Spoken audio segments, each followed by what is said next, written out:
Hello and welcome to Red Shirt Cinema Club, a weekly podcast about falling in love with Star Trek. This week's film is Star Trek IV: The Voyage Home, the one with the whales.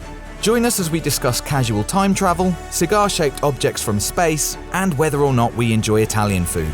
Is Rob a Star Trek fan yet? Keep listening to find out.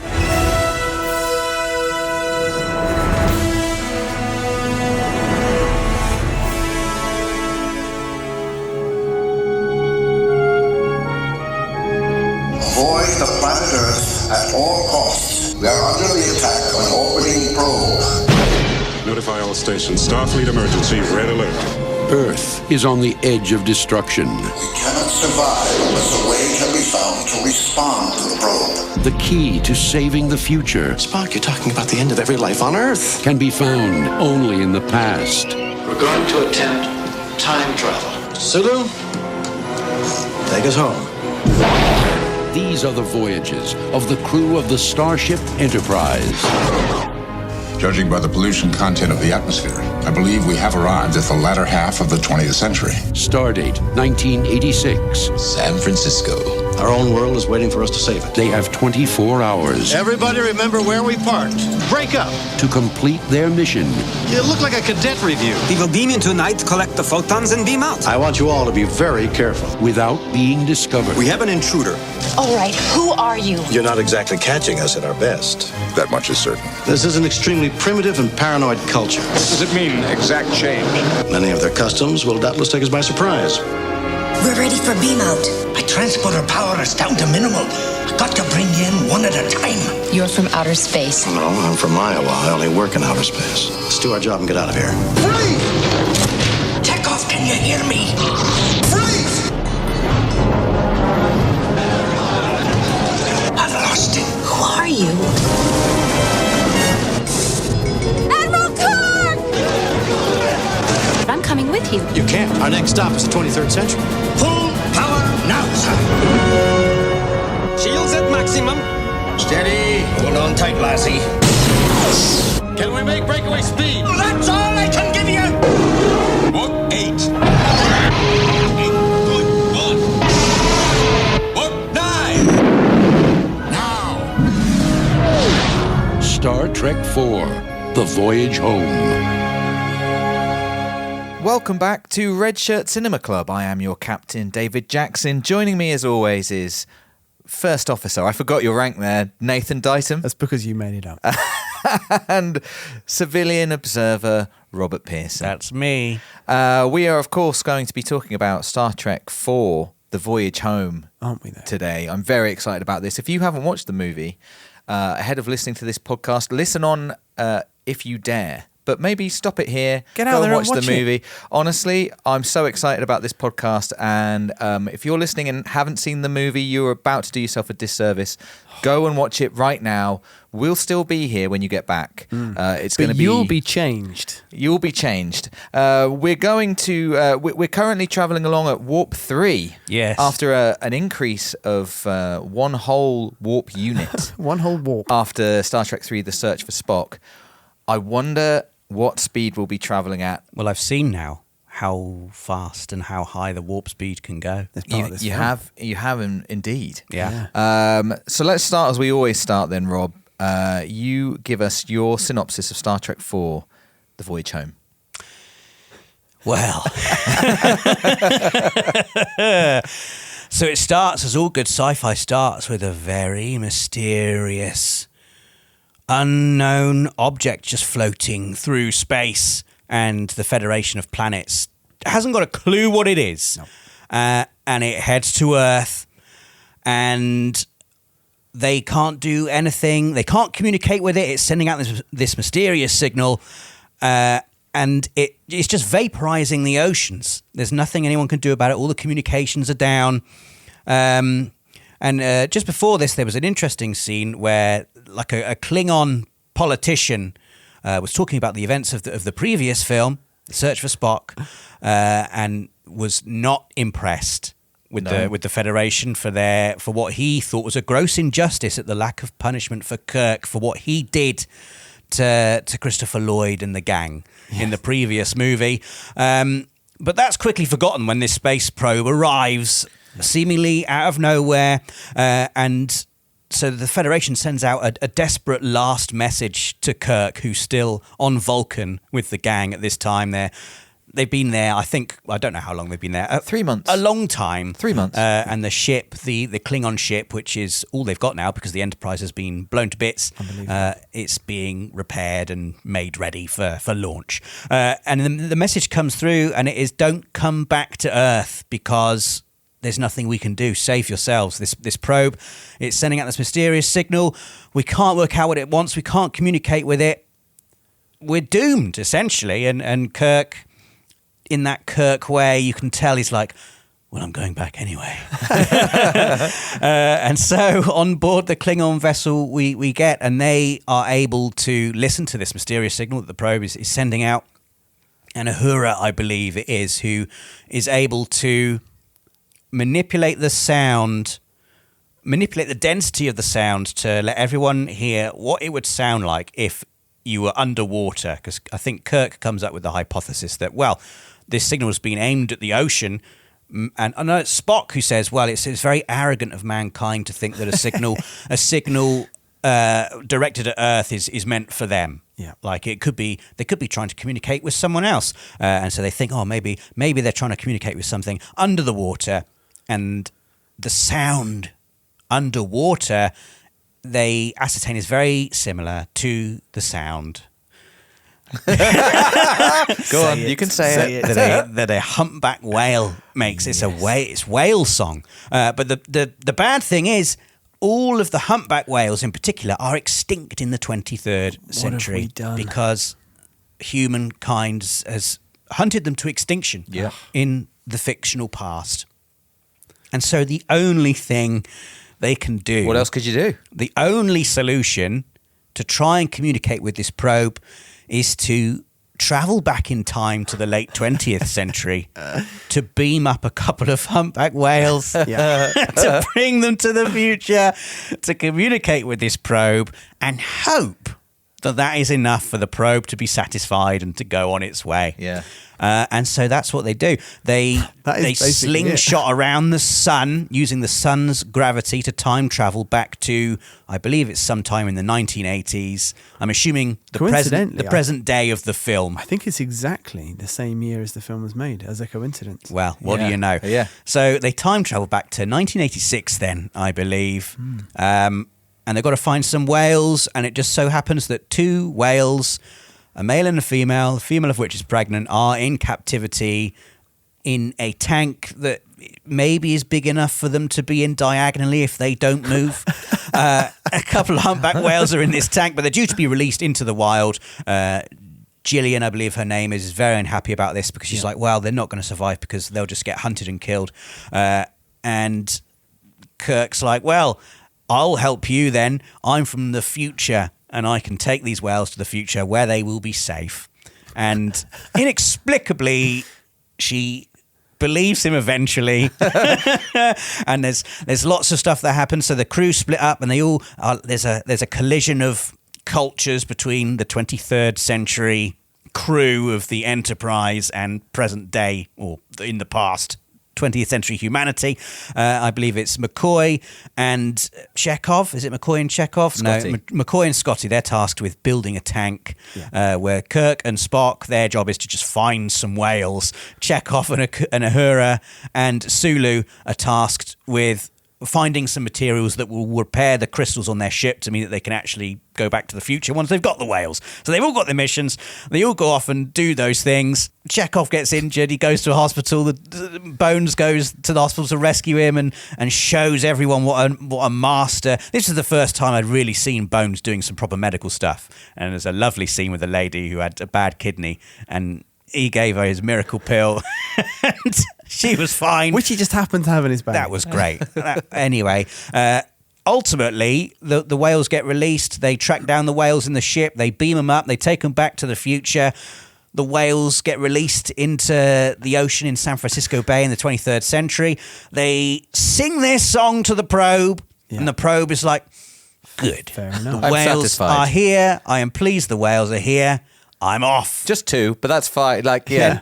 They've lost thousands, but yeah. Off goes the probe. And finally, at the end, Kirk is standing trial with the crew, made to face up to all of the crimes that he's committed.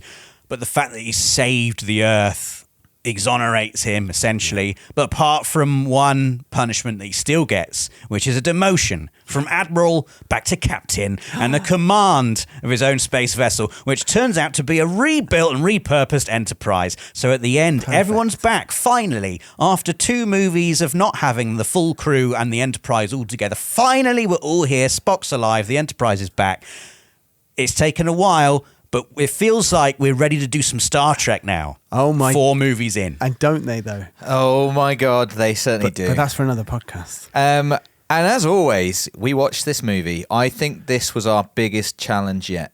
We watched this movie together and we left we didn't talk to each other. And we usually record these first thing in the morning, but we're recording this in the afternoon. We've spent a day together, again, not talking to one another about this movie, when all I have wanted to do is talk about this movie. And the first thing I want to know is, did you like this movie, Rob? I loved this movie. Yes.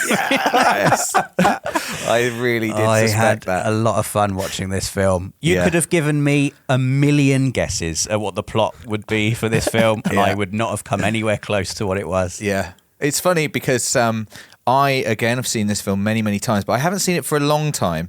I've seen, Wrath of Khan more recently and The Undiscovered Country more recently. I haven't seen this one for ages. In my head, this one was... it is an outlier, obviously. It's set in contemporary San Francisco, San Diego.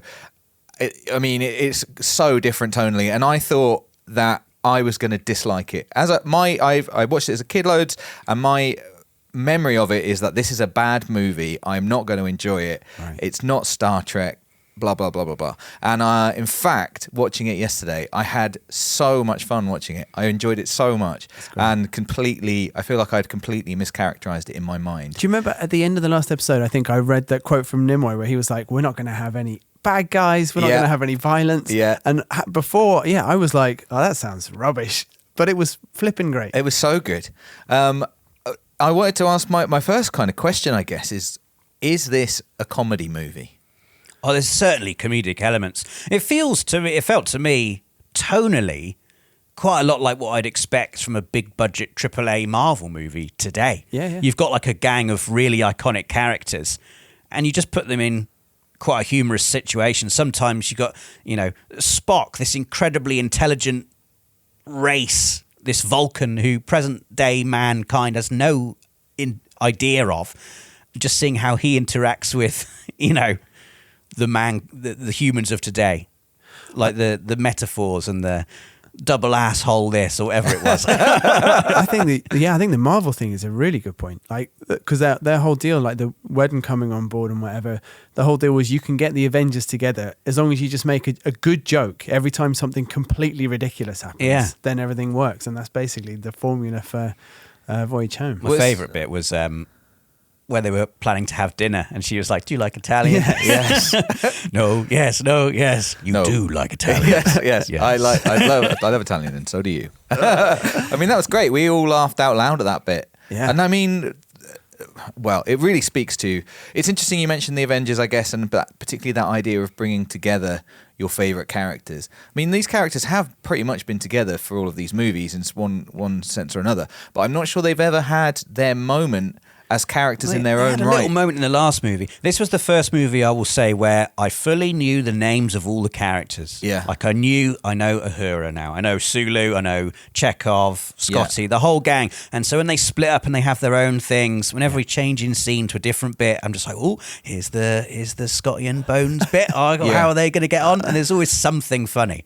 Oh, the best, the hello computer. Hello computer. Amazing. I've heard you saying that so many times through the years. Yeah. Oh my God, that's where it's from. It's so good. Such a good scene. It's such a good scene. But it's like but they're not kind of token moments.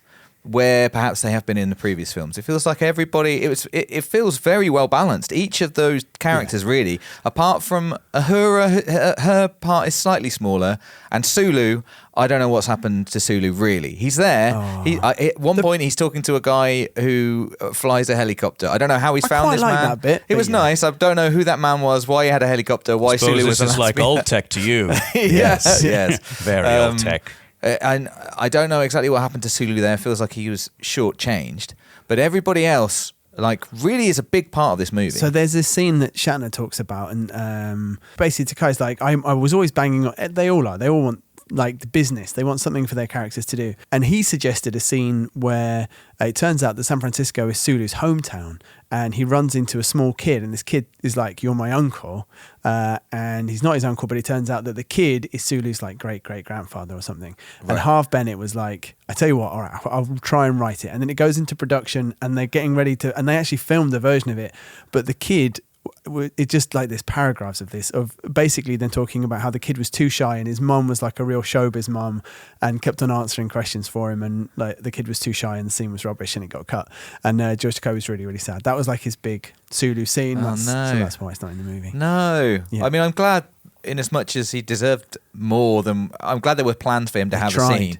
Do you think it's Nimoy? I was watching some behind the scenes stuff today, and I kind of got a sense of, he was asking people to move in this direction, move in that direction. And I guess it takes an extra level of trust.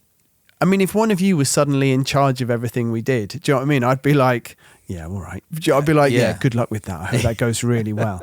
But it does seem like also the benefit of him having been an actor is that he knows that they all want their moment. Well, yeah, I was wondering about this because in Search for Spock, he spoke. When you get a striker taking corners, he knows where he wants it delivered in the box. Yeah.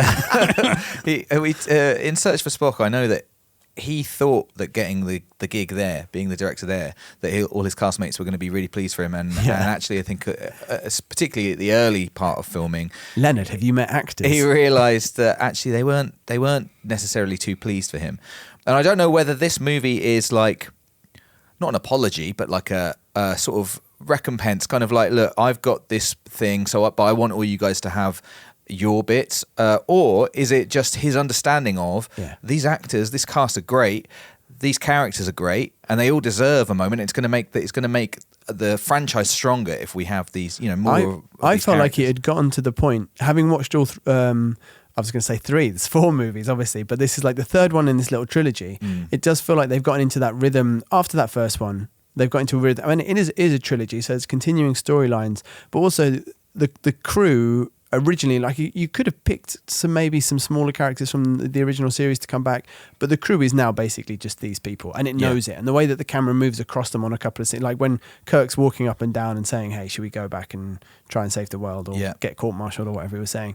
You have those moments where it's like, this is what Star Trek is now. So, and I think that maybe Nimoy's just there at the point where, and he's helped obviously in directing Search for Spock, where that's become like solidified. I think if Search for Spock had some friction between the cast and Nimoy, I don't know, but it felt like this movie, Voyage Home, it just felt like the cast and crew were having just such a good time. That's what I really took away, is it just felt like everyone was having fun.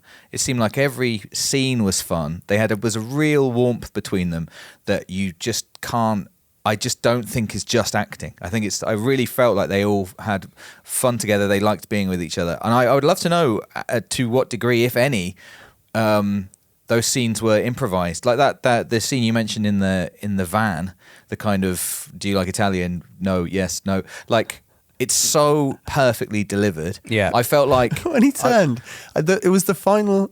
Yes, I do. That's It was so perfect that it felt like I was seeing a moment rather than like a rehearsed. Mm-hmm. It felt off the cuff, and it was just great. One thing I felt like really helped those scenes in quite a lot of the scenes was the slight. I can't remember. I don't know the lady's name, but the lady who played Gillian. Yeah, she's got like quite a chaotic, funny energy. She's not like, let's get William Shatner like a hot young 20th century scientist lady. Yeah. She's got a bit more about her than that. Definitely. And she was, and I guess because like you said, Robert, is inexplicable that she's like, oh, okay, there's a moment of not believing it, but then she's basically like, you're from space, I'm going to give you my whales. And I think in order to get there, she has to be quite an unusual person. But Yeah. I really enjoyed her. She was like quite kooky and strange. Well, speaking of Gillian, I also wanted to ask you guys, like, is there a romance between Kirk and Gillian, or is there not? Are they just friends? What do you think? There's a little bit of one, I thought. A spark? A spark, certainly a spark. There's a chemistry there for sure. And the final scene where she goes back to the future with them. Does. Yeah. And Kirk seems genuinely quite disappointed that she's going to be doing whatever she's going to be doing, being like the Earth's premier humpback whale expert in the 23rd century San Francisco. I love her science officer uniform as well. It's like a shell suit. But she's like, I'll find you. I'll see you around the galaxy. Yeah. And Kirk, you could see he's like, oh well, okay. I thought that was really well nice. judged, because it's like, Yes. it is, on the one hand, it's Shatner has a love interest, Kirk is involved in a romance, but on the other hand, it doesn't overplay the hand, and it's slightly classier, isn't it, to leave it like he's a bit sad, but it's not off the table. Everyone's happy. I think it would be cheap for it to have been a straight up kind of romance, especially off the back of 2 or 3 movies making a big deal of how old everybody is. That's true. And I think it was nice. I think it was well judged. It was like, you imagine for yourself, maybe not. Maybe sometimes 2 people just really get each other, and it's nice. It was in the air for sure. I was going to say the other thing about, I really liked her and her energy, but then just when you were saying about everybody, just the vibe of the film being a bit freer and happier, and I feel like that maybe comes from the choice to, like, there's loads more location filming, and it's because they've saved loads of money by just setting it in present day, which is a trick you can only really do once, unfortunately. But it's perfect. Like, did they really save that much money? Like, the only set they need is the interior of a spaceship, right? And they've got that. They had all the stuff at the start. Maybe you're right. Well, I don't know if because the budget of the film was roughly the same, or maybe a little bit more than the other. So I think you're probably right. They didn't, but I guess they were able to do more and not just be on a set. Yeah. And there's like, I guess, when you're filming, when you're creating something where you are, and that gives a lot of the atmosphere and energy to it. And they're not just on a lot. I think being on set is expensive, and obviously there is, anytime you're not on the bridge of the Enterprise, you've got to think about it. And every time, usually sets aren't kind of like 360 degrees. You want to turn the camera around. You got to have a set there, or maybe the set's coming in 5 days. Also, do you just remember how rubbish the end of Search for Spock was, with all the ground exploding and the boulders? Yeah. Do you know what I mean? There's none of that. That's what it got away from. So maybe it didn't save money, but it saved us from that. Yeah. Which I liked. I think it was hugely more enjoyable because of it. And funny enough, Star Trek does do this a little bit more.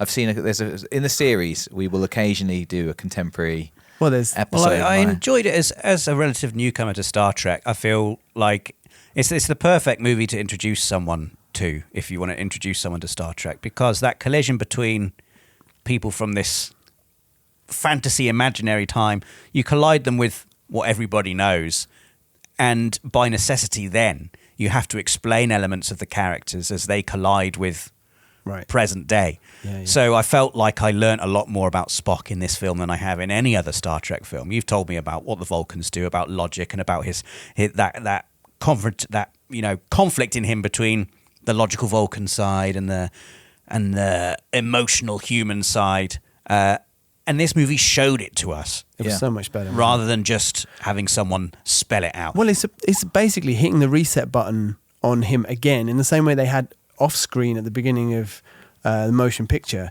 but it was just so much more elegantly done. Like at the end of the film where he says, "Tell mother I feel fine." That's just such a better way to do it than whatever the hell they did in that first film. Yeah. Great. I love a little callback like that. I knew as soon as that computer, when he's doing his Vulcan mind training at the beginning, how do you feel? I don't understand the question. Did a little eyebrow raise. By the end, he's going to understand what emotion is, and he does. And it's like, Spock's finally back now. Yes. Doing three pub quizzes at the same time. So that's a flex, isn't it? Just like some pound coins coming out. Correct. I liked the increasing urgency of those questions from that computer voice as well. How do you feel?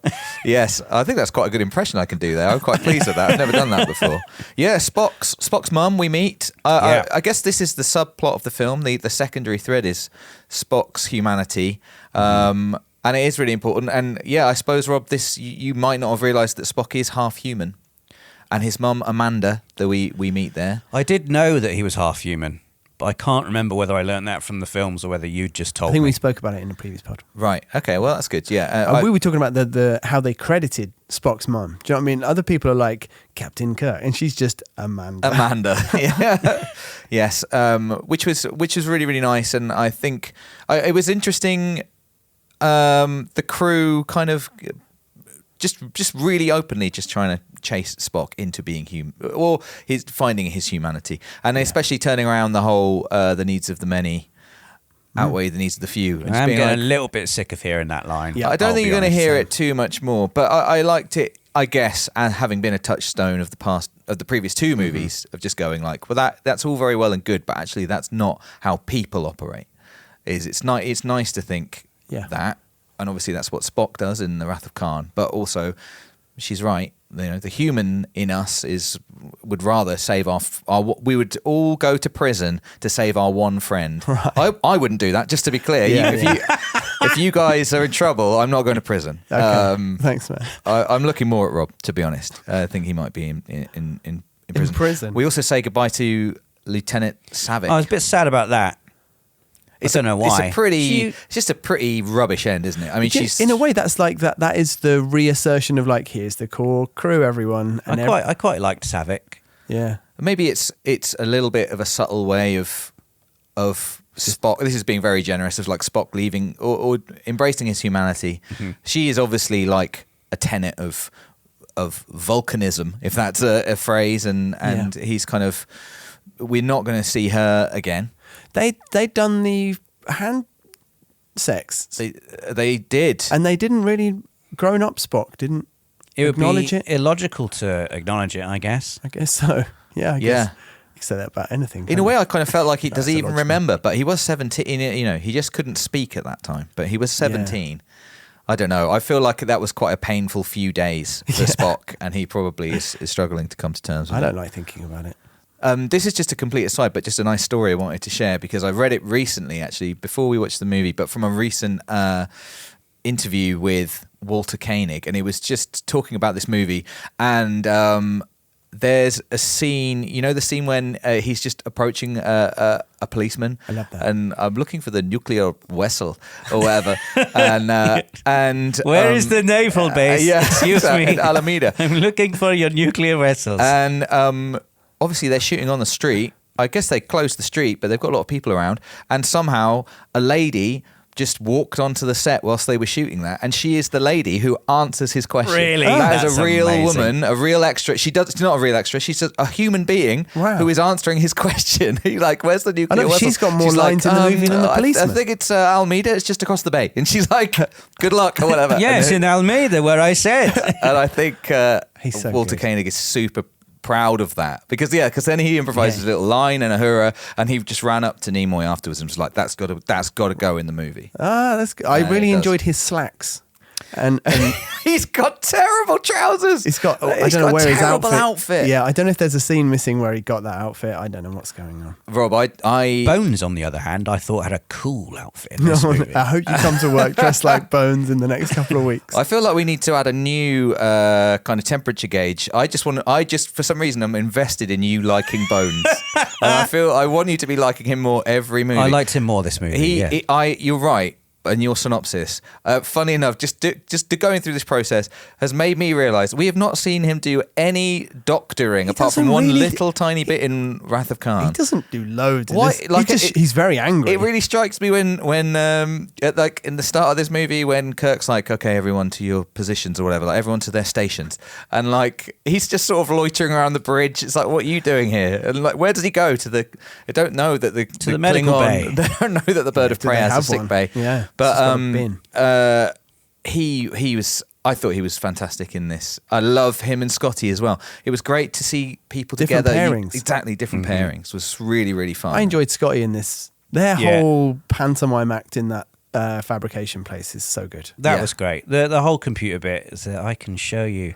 How about if I show you this amazing technology? How much is that worth to you? Yeah. And also, just I guess we'll get onto this a little bit later, but despite the fact that the plot was absolutely bananas, there was a lot of really cool sci-fi ideas in this. Yeah. And the whole time travel thing of, are you sure we should be telling him this? Because it will alter the future. Yeah. Well, what if he's the guy who invented it? I love that. But it's handled quite humorously. It's not like the whole, oh God, we can't change anything. It's just like, oh, well, if it happens, it happens. I wanted to talk about this.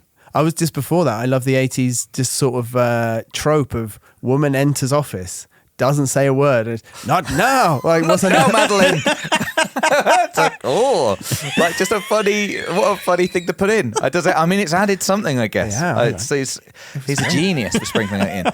Yeah, I wanted to talk about the sci-fi of it. Maybe, first of all, what does everyone think of the design of the probe? Well, it really specifically reminded me of the object in Rendezvous with Rama. Yes. Because it's described as cigar-shaped, isn't yes. it? And it's also, I think we talked about this in episode 1, the Umara, whatever the heck it was, that real-life object that passed through the solar system a few years ago. Yeah. Weird and cigar-shaped, but it has that weird little thing that comes out, like an eye, I guess. Or a brain. Or something. Yeah. But we intercut between that and a humpback whale's eye right at the very end, which suggests that how is this linked to whales? Why is it communicating in whale song? Well, then the eye goes back in and away the probe goes. I thought it was great. I love how it wasn't explained. It's just like this. I like that. I like that. And also, I would suggest probably saving some money on the budget. It's quite a simple, design. So it's a pole. Yes, what exactly. We've got here is a pole. But then don't forget the sphere. The sphere is very important. I actually have heard a fan theory you might enjoy about the probe. I do like a fan theory. How would you like the idea that it's not a trilogy, a mini trilogy, it's a quadrilogy? No. And the probe. So there's some scientific backing to this. Obviously, the motion picture is the idea that the Voyager 1 probe went out into space and found an intelligent species that kind of then sent it back with all its new knowledge. And the actual Voyager 1 probe went out, and part of what it took with it was recordings of whale song. I see. And so some fans have theorized, and this has not been proven or confirmed by anybody involved, that actually kind of Nimoy's idea or someone's idea was that it was the species that sent the probe back from the motion picture. Kind of, they determined from Voyager 1's memory banks that the whales were the intelligent ones on Earth, or the best ones, or whatever, the ones they wanted to chat to. And so they came back, they sent a probe of their own to Earth to see if... Interesting. My slightly cynical take on that is that what it shows is the lack of originality in Star Trek stories. Because it's basically the same thing. But also, I thought that really specifically in the motion picture that Voyager had met with a machine species. And that's what I remember. So, I remember someone said the line about whether or not, however many millions of years ago, or 10 million of years ago, what was the most intelligent species on the planet? It was whales. Suggests to me that probe has been past Earth before and has communicated with Earth maybe 10 million years in the past. Yeah. And it's like, whales.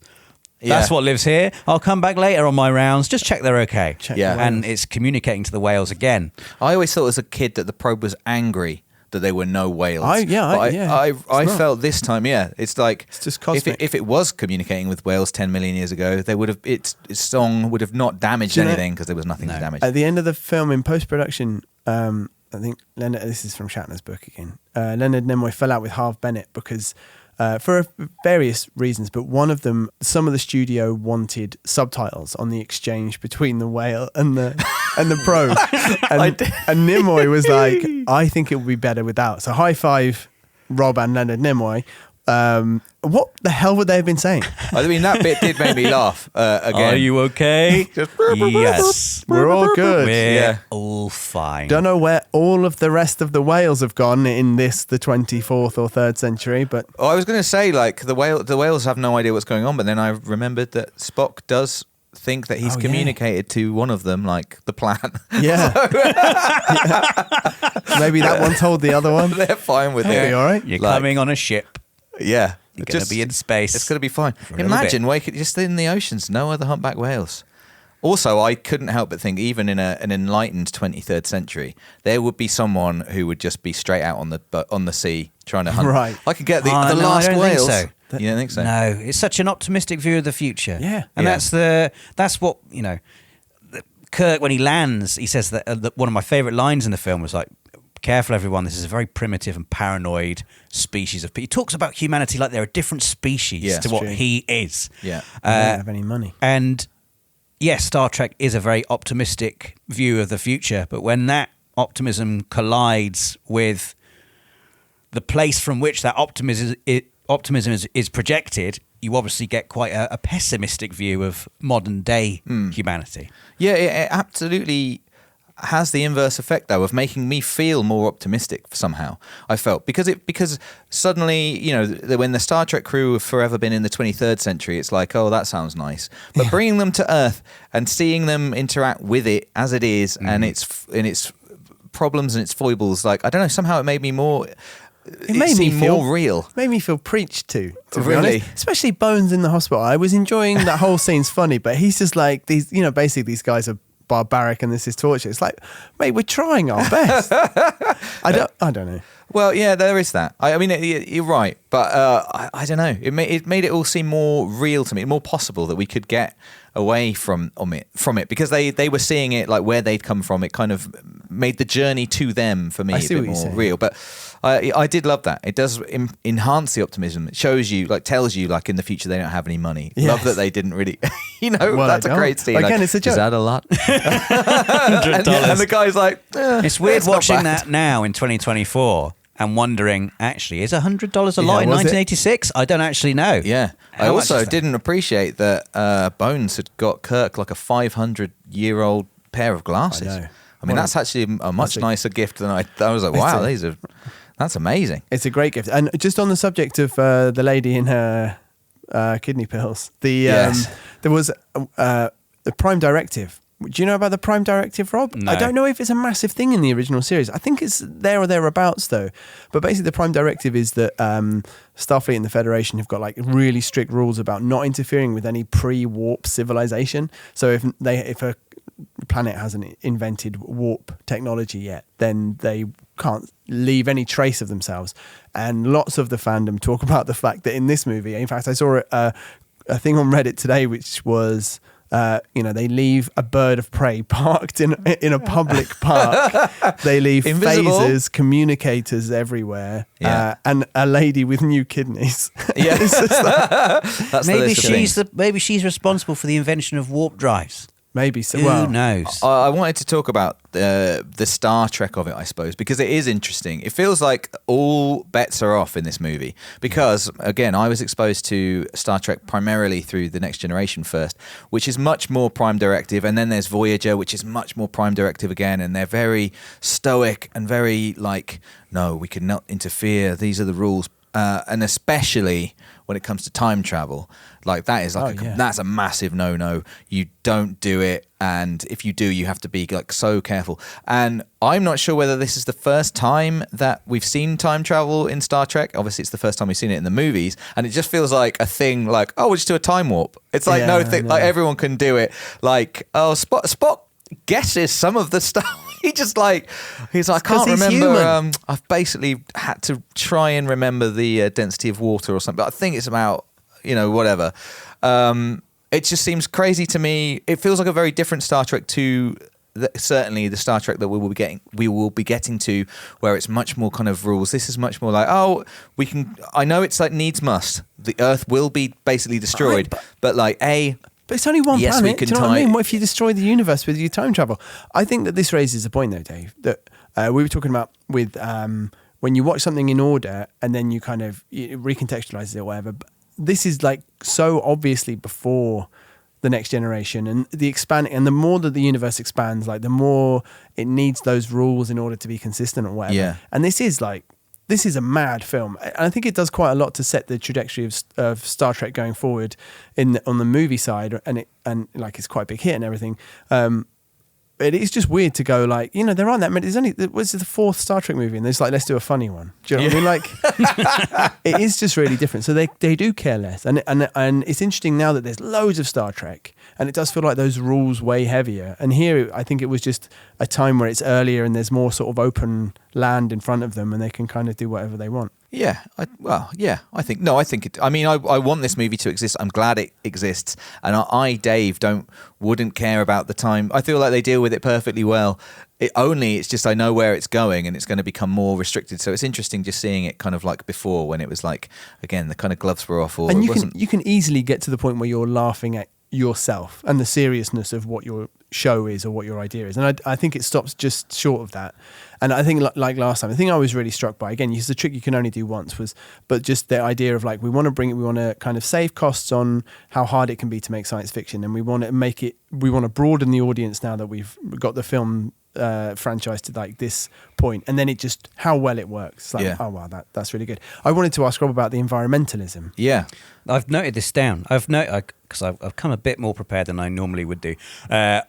I thought that was really interesting. I don't know how much of a social concern environmentalism was in 1986, but quite clearly there is the notion of humans having a noticeably negative impact on the environment. In particular, I mean, it's linked very directly to whales being killed off by being hunted and harpooned, whereas now I guess the concern would be, global warming, increasing the ocean temperatures, and that's going to, spoil their food supply, and they're all going to die off. But just people being aware of the fact that humans can have a real, actual negative impact on wildlife, I thought was very interesting, because I wasn't expecting it from a film in 1986.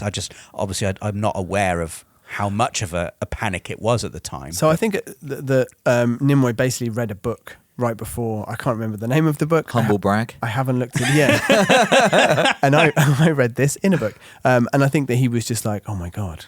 And it does smack of that, like, Hollywood, here's a whale is sad. Like, we've got to do a movie about whales, guys. This is, but at the same time, do you know, I was really torn because I saw this, sorry, Rob, to interrupt. I saw this movie maybe 2 years ago, the last time I saw it, and I thought, Jesus Christ, how sort of modish and of its time it's like the issues Star Trek. But then actually I really enjoyed it yesterday, and also loads of the commentary online is people saying, I think that this Star Trek movie holds up better because it's got like a cause that still resonates today. So anyway, sorry, Rob, what you were...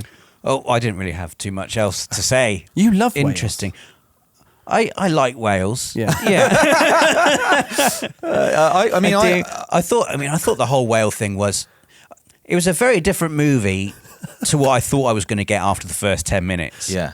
It was quite serious, isn't it? And I thought, we're learning a bit more about the wider Star Trek universe here. Here's like some politics is happening. We're going to learn a bit more about the Federation and how they interact with the Klingon race, and a little bit back and forth. And all of a sudden it's like, okay. And I thought, okay, the whale thing, that's weird. But I'm guessing their idea was, let's see what it's like if the Star Trek crew has to go to the modern day. Yes. And the whales is just a way of getting them there. But then the whales plot is like a whole half the movie. It's a movie about saving the whales as much as it is about saving Earth. I've read that they weren't. It wasn't always whales. So it is crazy that I don't know what the other options were, but they weren't always coming back to get whales. I can't believe we're saying I've said whales so many times this afternoon, but it wasn't always whales. But it really doesn't shy. It's quite hard hitting, I thought. Like, they actually are showing that really grotesque. Oh, there was really quite shocking footage, wasn't there? Yeah, and that's obviously that they weren't shying away from the message. It did feel like and it then really did want to make a that difference. Well, I looked up after watching this, like when did whaling actually get banned in the US. It was actually in 1972. Right. So whaling had already been illegal for 14 years before this film came out. Because I did think, oh God, was whaling a big issue in 1986? Were there lots of campaigns? Oh, we must stop the whaling. Yeah. From my memory, it's the era of the first kind of like WWF campaign, like Greenpeace, lots of campaigns, and that kind of stuff was coming to the fore. I was constantly worried about greenhouse gases as a child. Yeah. Like every time I sprayed CFCs. anything, I was like, oh no, Yeah. what am I doing? So I think that this was, you know, like in the consciousness. I think it was the first Star Trek movie to be shown in Russia.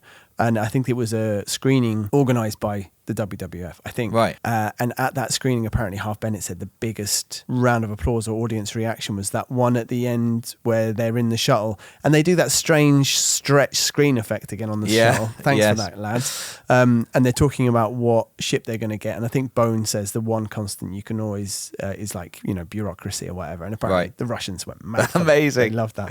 That's cool. I think just sort of finishing the whales bit. The Greenpeace did say that the movie had an effect, that they had a bunch of funding come through, and and you should know that. And I'm not suggesting that Star Trek is responsible for this, but humpback whales were removed from the endangered species list in 2016. They are recovering. Thank So around, that's great, good. Great news. But it does mean that so maybe Star Trek changed the future with a film about going to the past to change the future, or maybe it didn't. I don't know. It's hard to say. You know, if we're going to just talk about Star Trek lore a little bit, we've talked about the probe, we've talked about time travel. We need to talk about the Federation Council. Oh my word! Because this was, as you said, Rob, this introduced you to a little bit of the wider world of Star Trek. Yeah. Maybe some of the wider universe of Star Trek you didn't want to see, like the cat people, which I thought that was quite Star Warsy. You know, if I'm going into a scene in Star Wars and here's a canteen, it's just you know, some you know, loads of stuff going on. I got the impression I wasn't supposed to really know much about the cat people, definitely, other than they exist. And there are lots of different alien species. We also saw an Andorian, which is the blue guy with the antenna. I don't know if you spotted him at all. No, I don't remember that. But that cat species is, I had to look this up, they're called Caitians, Caitians, and they actually originated in the animated series. So Catians? But with an I before the T. All right. Okay. Oh, that makes so maybe Caitians. I see where they got that from. Yeah. That's yeah. really I mean, they started with Catians and they added an I. What I really liked was that we'd gone through, as a viewing experience, we'd gone through like seeing the scene at the beginning where it's a bit postury and it's a bit like, oh, they're all being charged. And then we had the fun of San Francisco. And then the first shot back in the Federation sort of council is cat person and somebody else, and we all laughed. Yeah. And we didn't laugh in a kind of a this is rubbish. We laughed in a like I'm sort of a journey in an affectionate like, massive affection, from Wales to cat people. It really brought us along for the ride. Like, absolutely. And that, you know, that scene, it really, I don't know if this is a trope, but at the time it really made me think of Harry Potter and the Philosopher's Stone. You know, like the massive like kind of rug pull wink of like in the Philosopher's Stone, it's at the end of the year, and the house points or whatever are all equal, and everyone's like, and it's like this with like Kirk, only one charge remains, and everyone's like a bit sad, like, oh, you're a last minute point. Yeah, exactly. Your punishment is to get your dream wish. You're captain of the Enterprise again. Let's go. And everyone's like, oh, like all the crowd. I don't know where. There's the one extra just shouting bravo, bravo. I really wanted to see the Klingon ambassador, like sort of stamp his foot or something, like, oh, that guy was such a weasel. Again, one more smart Klingon. Do you know what I mean? One who can talk properly, and all he's spreading is lies. I really enjoyed his performance. He's not spreading lies. He's trying to do his best for his people. Weasel. Absolute what he weasel. told them was true from a certain point of right. view. Yes. I think that was great. And lastly, I guess the Star Trek lore. I did struggle with this a little bit, but I'm okay with it. They've built a new Enterprise. Very quickly. After the last film, they were like, we're decommissioning the Enterprise. Right. Like, no way. It's had too much damage. I'm sure they made it better. Well, they have made it better. I mean, you saw the inside. Maybe for you, you're not so familiar with the Enterprise, but like this, I believe, was kind of paving the way for the next generation because it was like they made a big deal, and again, Rob, I'm not sure this would have landed with you, of showing its registry number. I saw the number. I can't remember what the old number was, but I'm guessing that meant this is a new ship. This was the first time. So the registry number is NCC 1-1701, I think, and this is the first time they'd put a letter at the end, A, and that is going to be important because there will be now a B, a C, a D in the future, right? When they upgrade the ship. My big problem was, how did they make it so quickly? They've only been on Vulcan for 3 months. Like I said, it was 3 months. Well, it's fine. Maybe it was going to be a different ship. Maybe it was going to be something else. They were like, let's just call it the Enterprise. Like they're on the shuttle and they go, oh, can we get the 23rd century? How do you know how long it takes to make a ship? That's true. It just needs to be green lit, and then they just probably got like a little capsule. They just program something in on the computer, like and out it comes. Well, if Scotty's got anything exactly to do with it, I'm sure they're just churning There's probably them like out. a whole planet of Scotties down there. And a nice touch, the I don't know, the isotopes they need are on the USS. Is it two? I guess it is USS Enterprise. Oh, the Enterprise. yeah. The naval ship. They kind of threw that bit away a little bit, I think, but it was just a nice little warm moment there. Well, I just like, it's the Enterprise. And then they were just like, oh, cool. Oh, yeah. Sweet. Okay. I don't really know what that means, Chekhov, but fine. Just get the Enterprise is back in the 23rd century. A standout scene from anybody? Oh, you asked a big question there. I mean, the one in the car was fantastic. The mouse. It was great. Fantastic. The mouse? The hello computer. Oh, right. Yeah, sorry. That was great. I really enjoyed, I really like UFO conspiracy theories. I'm really into this kind of stuff. Okay. One of my favorite UFO conspiracy theories is that people who see UFOs, what they're actually seeing are humans from the future. Right. And I really enjoyed the scene in the park with like the trash can workers, the rubbish men, whatever they're called. Yeah. Trash guys. Seeing this inexplicable thing. Like they could have no idea what that was. Don't say this to anybody. And they just drive off scared. That was great. And that, I guess, that really digs into the sort of UFO paranoia that was quite prevalent in the US, I guess, ever since the end of the Second World War.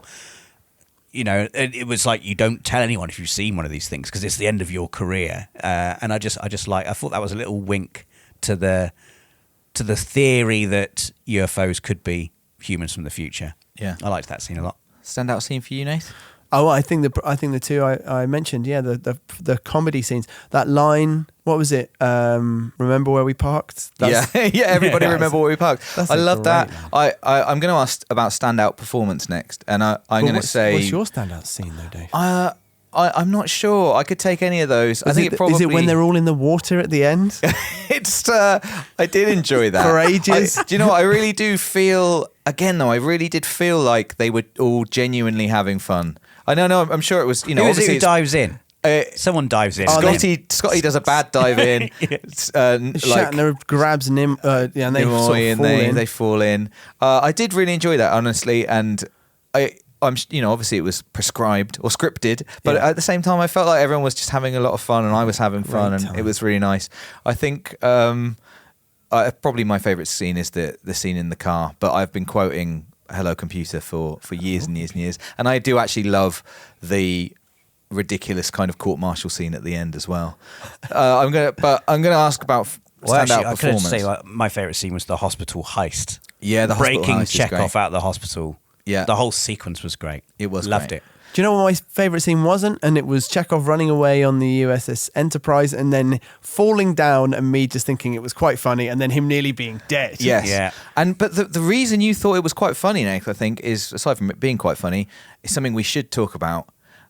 Maybe a weak point in this movie, the music. Oh my god! How dare you? And no, I don't want to, I don't want to besmirch. You don't want to name names, but here's the guy's name. Leonard Rosenman. I don't want to besmirch Leonard Rosenman, who's had a fantastic career. Yeah.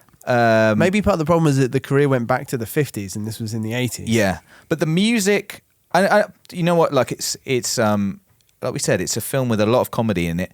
I guess they made the decision for that chase in particular to be funny, and it does seem ridiculous. He's been like arrested by military police or something on a nuclear warship, and they just sort of let him run off, and it's just, and he's almost giggling, like he's almost giddy. And the music for me was like Home Alone or something. Yeah, it was like a sort of family heist movie.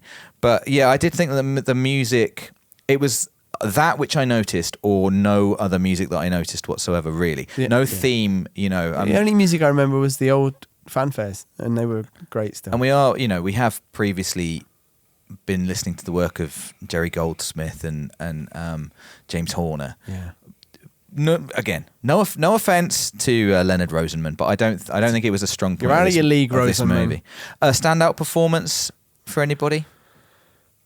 I'm going to tell you mine. Yes. And I think it is Shatner. I can think of so many great moments. I want them to be improvised, some of them.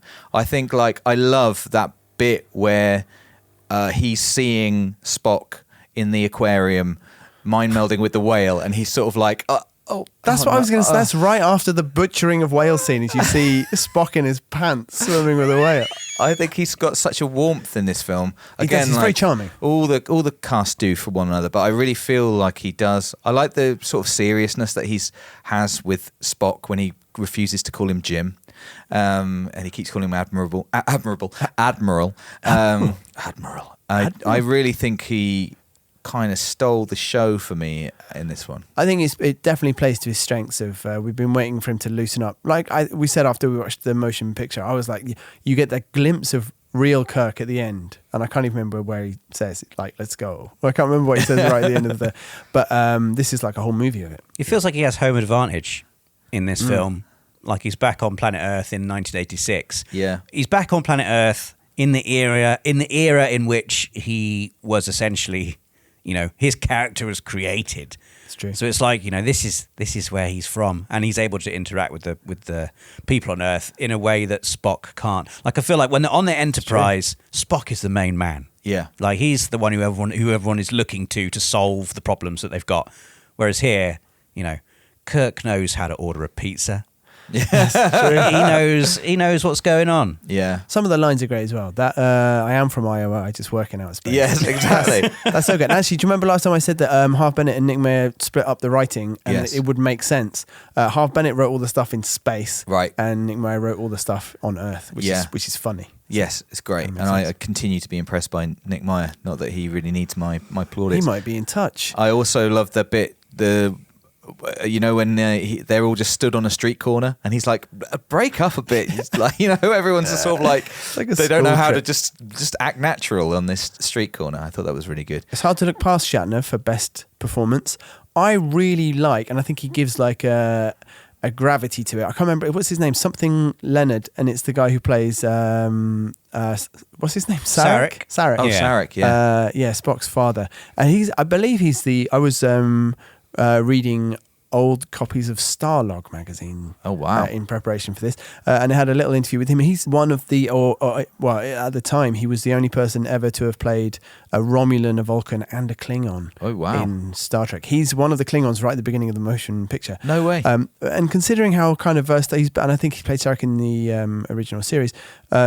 And considering how much he's done and how versatile he is, he's really good at that. And yes, you think like Nimoy gives it like a grace and an elegance, and he's considering he's like TV actor from the 60s. Yeah, that guy's great and completely believable as Spock's dad. Their relationship is just feels right to me. Yeah, really like it. I liked that there was a very emotional exchange without any emotion whatsoever at the end. It was great. Yeah.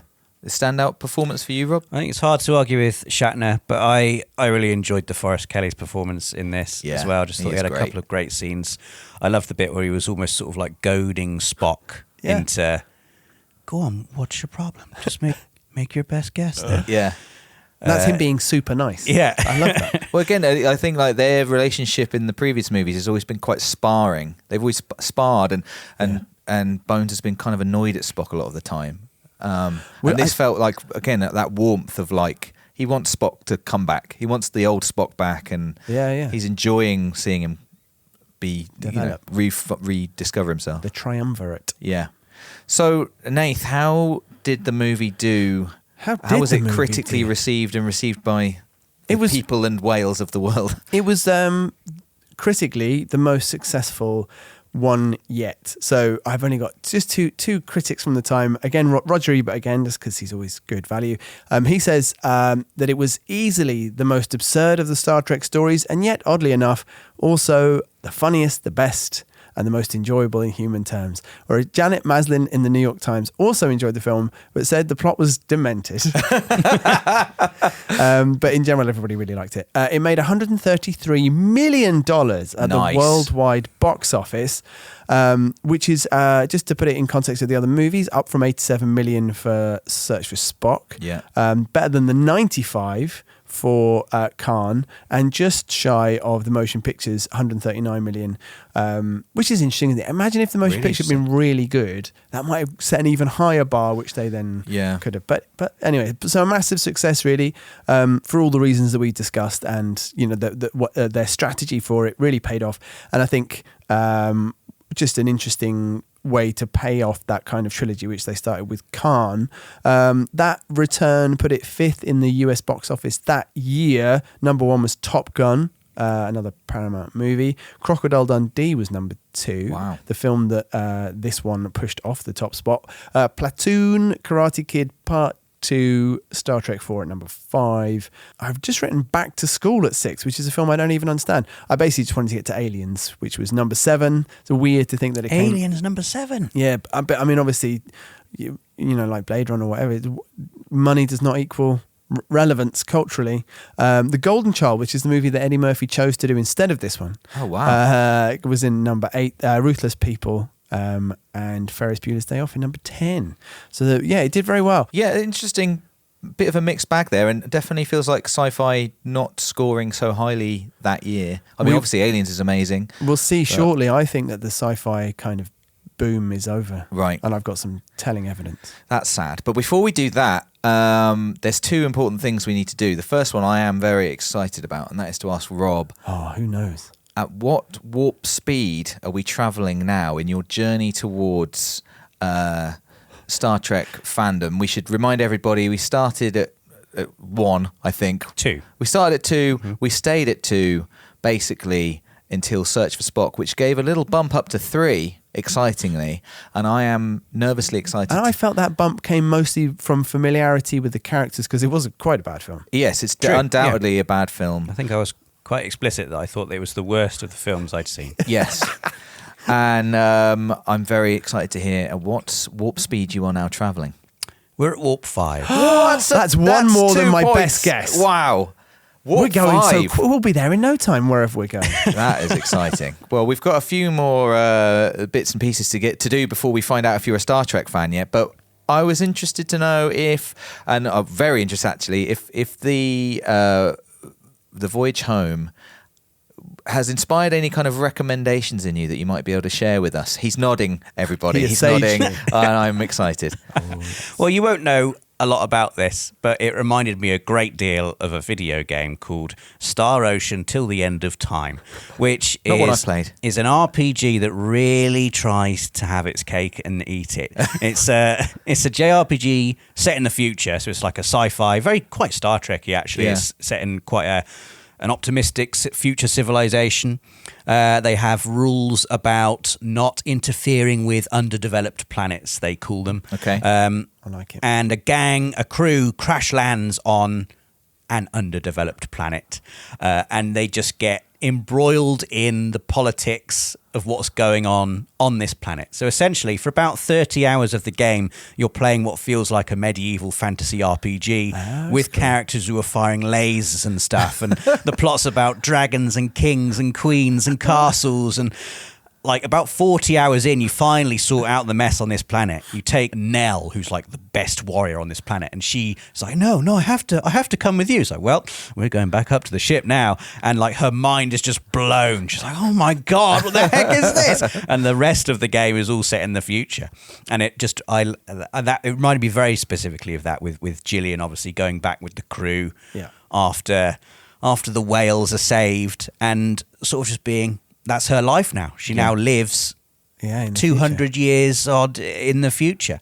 But yeah, it reminded me a lot of that. Another thing that came to mind a lot was The Lost World, Jurassic Park. Oh, really? 2, really?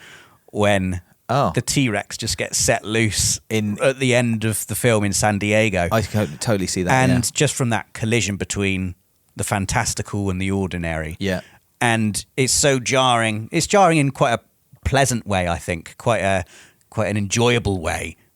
It was for me in this film, getting to see the crew of the Enterprise interacting with contemporary humanity, and at the end of The Lost World as well. I know it's a movie quite a lot of people aren't particularly fond of, and that scene in particular, but I really like when the T-Rex goes and eats the dog and drinks from the swimming pool, and it's strange, and it reminded me a lot of the feeling I got from that as well. So there you go, 2 recommendations from Rob. I would like to. I'm going to look up that. I'm going to read the Wikipedia for Star Ocean. Star Ocean till the end of time. Till the end of time. So you can play it on PS4 now. Talking about time clashes, at the weekend I saw Time Cop. Wow. I'd not seen that from 1994, and the very first scene in a movie which is similar to this in a way, the sort of, I was like, wow, Time Cop. I guess he just travels all around time, being a cop and stopping crime. Sounds and like he mostly travels from 1994 to 2004. And, really? And then back again. But the first scene is like Civil War era, and it's like raining, and there's Confederate soldiers, and they're on this horse-drawn wagon. They've got loads of gold in the back, and a mysterious stranger steps in front of their path and says, "I'm going to need all of that gold." And they're like, "Ha ha ha! There's only one of you." And he like pushes his coat aside, and he's got 2 machine guns, and he kills them all. And that sets the tone which the rest of the film absolutely cannot live up to. Oh, I love the sound of that. I can't believe that Time Cop's passed me by. Oh, well, he has. He's gone right around the past now. In time. So we've spoken an awful lot about Star Trek 4: The Voyage Home. I think a film we can all safely agree we absolutely loved. Is it our favourite Star Trek so far? Just it's collectively? mine. That's a great question. You know, like I was absolutely convinced before watching it that Khan was my favourite. I'm not sure now. I'm not sure either. It's definitely my favourite. I'm going to have to think about that. But I mean, like I said, I was convinced that it was actually quite silly and rubbish, and I was going to not enjoy it. I was going to enjoy showing Rob as like a sort of experiment, but I absolutely loved watching it. Yeah, I thought it was really good. But Nath, we have to look forwards because there are many Star Trek movies to go. Yeah, and 5 follows 4. What's next in the timeline? I'm very glad you asked, and it's an interesting timeline today for reasons we'll come to in a sec. So it's an interesting time for Star Trek in general, and I kind of mentioned this earlier on. It feels like having fought for ages to get a movie made, and then the movie didn't do what it could have done, and then they've battled to them releasing a movie every 2 years. Yeah, it feels pretty regular. The cast is pretty regular. This is the biggest success that they've ever had, and the 3-film arc is done, and it's just weird. I guess it's interesting to me that they've established it in the cinema, but they've done it in quite a TV way by making it a continuing story with a recurring set of characters. And Leonard Nimoy is hugely responsible for this. He's directed 2 of those 3 movies in this trilogy, which has really worked. And so obviously somewhere in the universe William Shatner is going, oh no, God damn it. So he directs the next film. Oh my God. Oh no, is the short answer. And there's a suggestion from, I thought that, so in his book he says Leonard Nimoy comes to him towards the end of filming on Voyage Home and says, I mentioned last time they had a favoured nations clause. They've always had it in their contracts where if one gets an increase, so they always get the same. And Nimoy says, apparently, Bill, I've directed this movie and we do have that thing in our contract. So if you really wanted to, and then Shatner puts it, he went up to Frank Mancuso, who is the studio boss at Paramount, at the premiere party and says, "Hey, Frank, what about it?" And Frank's like, "Send me your story ideas." And it goes from there. But actually, if you look it up, the NYT during the filming of Star Trek 4 is saying there's a rumor that Shatner only returned if he was promised that he could direct the next movie. So yeah, it was already one of out these there. stories is true. What he does is he calls Harve Bennett, who had fallen out with Nimoy, as I said, and is slightly hard to coax back. About putting subtitles on the whales or not? I think that was like the final point, and the reason that That's the final straw, Leonard. Harve Bennett is slightly hard to coax back. Shatner calls him up and says, "Let's meet," and Bennett says, "Only if you come to my house." And he says that he was sick of being derailed by Roddenberry's memos and knocked about by a star director, because when they're the star, they can't be fired, and the producers should have more control. April 87, they've announced a new film. They've announced Harve Bennett. They've announced Shatner. So the story idea is quite a lot like an old Roddenberry idea from 1975 about God. And this makes Roddenberry extremely unhappy because Paramount say you can actually put it into development. Few things happen to the film along the way. It's not the most smooth. It has the tang, shall we say, in the same way that the motion picture does. It's delayed by Writers Guild of America strike. The film was redrafted while Shatner was away at one point, and he writes in his book about crying when he reread the new script. "I was that hurt." He says that he then faced battles with Nimoy and DeForest Kelley, who were both just completely at odds with some of the characterization. My character wouldn't do that. And Shatner is actually pretty good in his book, and he was kind of saying, I guess I did do this on every other movie, so I can't really blame them for doing the same thing. But it didn't make it any easier. The studio is chipping away at the FX, basically saying, look, we're okay with everything in this script. It's approved, but it's going to be too expensive. What can we lose? ILM were busy making Indiana Jones and the Last Crusade and Ghostbusters 2, so they had to go and get a new special effects house. So it doesn't look good. Production officially begins in October the 11th, 1988. It's relatively smooth, although all those problems do eventually come to bear on production, which lasts until December 1988, finishes 2 days ahead of schedule. And then the film will be released. Star Trek V, The Final Frontier, in June 1989. The massive thing that happens in the Star Trek universe, really, while Voyage Home is happening, is, as Dave kind of said, Star Trek The Next Generation is launched. It's a TV show. The TV show is it just happens while the movie. So we've caught up with the moment in the Star Trek timeline where they commission and make a new TV show, and that obviously changes the dynamic and then changes the future of Star Trek in general. And this is with Patrick Stewart. Yeah, so that's where we are. So the Star Trek that you will probably remember being on BBC Two when you were a kid is now coming to life. I guess the first thing is that it's a sign that these films have been so successful that now Star Trek is a property in a world that Paramount wants to exploit and grow and whatever. So in terms of the development of The Next Generation, it does, I kind of mentioned really early on in kind of the motion picture when we were first talking about the road to that getting made, that this goes back, the first time they were kind of like, let's do phase 2. And the ideas for phase 2, the scripts for phase 2 never go away. Some of them show up in The Next Generation season 1 and 2. And it also relates to the wage demands of Shatner and Nimoy specifically over the course of Khan, Search for Spock and Voyage Home.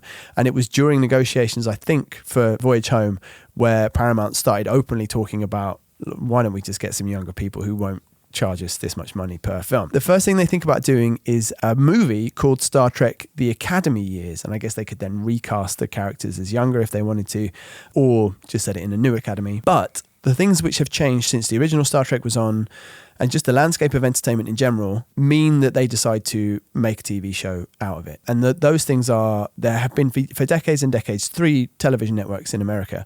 But to an English audience, it's quite unusual the way that American TV works. And I think I talked about this before. There's like tons of independent TV stations and they're all local.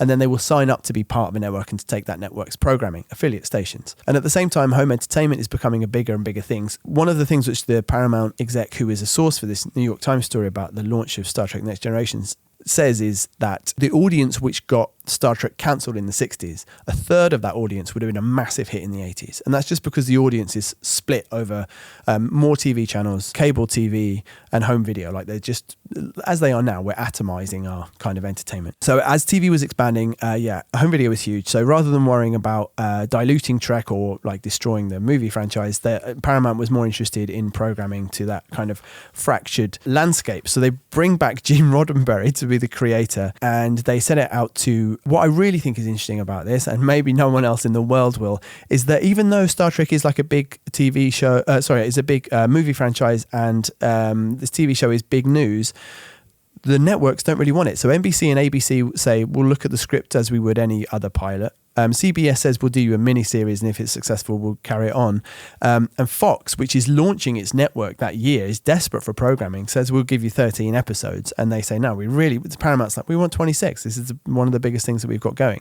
The interesting thing there is that the guy at Fox who's programming that new network and putting it together is Barry Diller, who was the guy who was running Paramount in the 70s when they brought back Star Trek. So he was quite keen. He thought he would be, and that's why he left Paramount, because he wanted to make a fourth TV network. Anyway, what this means is Paramount decide to simply, it's almost unheard of. They decide to make the show because they produce TV, and then to sell it independently. So it's called first run syndication. So normally you make a show, it goes on network TV, then the rights come back to the producers, and then they sell it to independent networks, stations everywhere.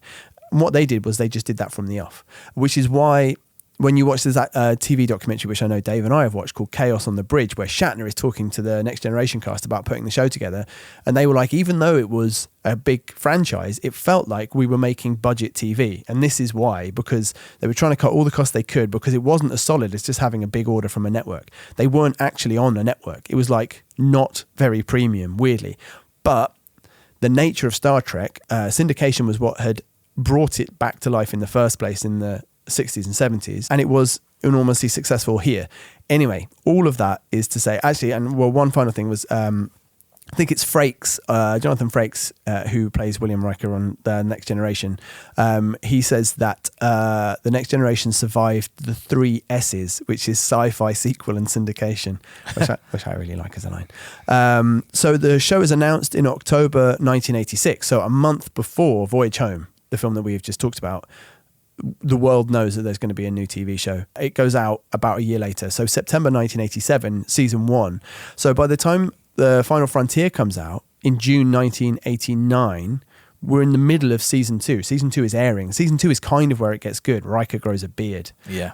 And the show gets much better.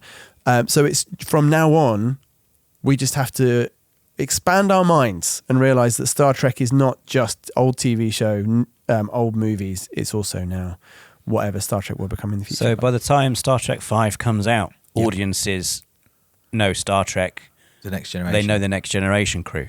Yes. I'm trying to think of a modern day equivalent. It's interesting. Maybe there's a Star Wars one there. I'm not too sure. But it's such an interesting thing to have a TV series with a very similar name at the same time as a movie. A movie with franchise. Different people. With completely different people in a different time as well. And I think so. The weird thing is, I didn't come onto UK TV until 1990, so 3 years later, which is a really big gap. And it was enough of a gap that I was 9-10 when I first started watching The Next Generation, and I knew of the old one, and I watched all of them when I was a kid, so I was attached to them and I knew what Star Trek was. But I guess I was of an audience where I was going to grow up watching this new one, and I guess that's where the changeover happens. But there is this enormous, I think, problem of legitimacy and recognizability, and TV isn't as cool as movies. And I think the old cast are also, they're not, well, I think they probably feel, I can imagine that they understand that what Paramount is doing, because they've said out loud what they're doing, which is looking for ways to make it cheaper and have options for the future. But Nimoy's also quoted in various pieces just kind of saying, doesn't think it's going to work. Like, people don't know this car. We've built up this camaraderie and chemistry over years. This crew is not really about the setting. It's about the crew. And for a long time, I'm sure that's what it felt like. And season 1 of the show isn't very good. So as a whole, this is, for the future of, hopefully, this podcast, but just how The Next Generation became, if not quite on a level, but, very strong part of the Star Trek universe. I just feel compelled to tell Rob that season 1 of The Next Generation, it has a clip show right at the end, as, many series of things do, and the clip show, obviously they always set it in universe, like in these series, and the clip show premise is that Riker he gets attacked by an alien plant when he's on an away mission, which injects him with a poison, and the doctor realizes the only way for him to fight off the poison is to make him feel different emotions. So they have to remind him of different bits. Do you remember the time you were angry in episode 5? Yeah, exactly. And then they play the scene, and he gets a bit angry, and it's working. Try another one. It's like, remember when we kissed in episode 17?